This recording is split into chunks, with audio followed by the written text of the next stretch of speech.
പ്രിയപ്പെട്ട പ്രേക്ഷകരെ, നമുക്കറിയാമല്ലോ 3 മാസങ്ങൾക്ക് ശേഷം ബംഗാളിൽ തെരഞ്ഞെടുപ്പ് നടക്കാൻ പോവുകയാണ്. നിയമസഭാ തെരഞ്ഞെടുപ്പ് നടക്കാൻ പോവുകയാണ്.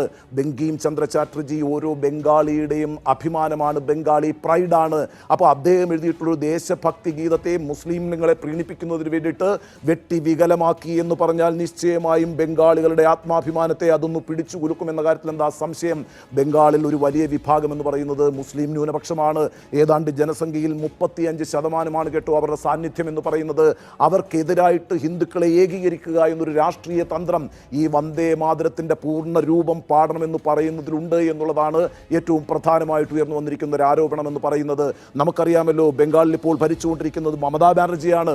2011 മുതൽ 15 വർഷമായി തുടർച്ചയായി മമതാ ബാനർജി അവിടെ ഭരിച്ചുകൊണ്ടിരിക്കുകയാണ്. അവിടെ ഏറ്റവും പ്രധാനപ്പെട്ട മേജർ ഒപ്പോസിഷൻ പാർട്ടി എന്ന് പറയുന്നത് BJP ആണ്. അവിടെ CPM ഇല്ല, ഇടതുപക്ഷമില്ല, കോൺഗ്രസ് ഇല്ല. അപ്പോൾ ഡയറക്റ്റ് ഫൈറ്റാണ് നടന്നുകൊണ്ടിരിക്കുന്നത്. TMC, അതായത് തൃണമൂൽ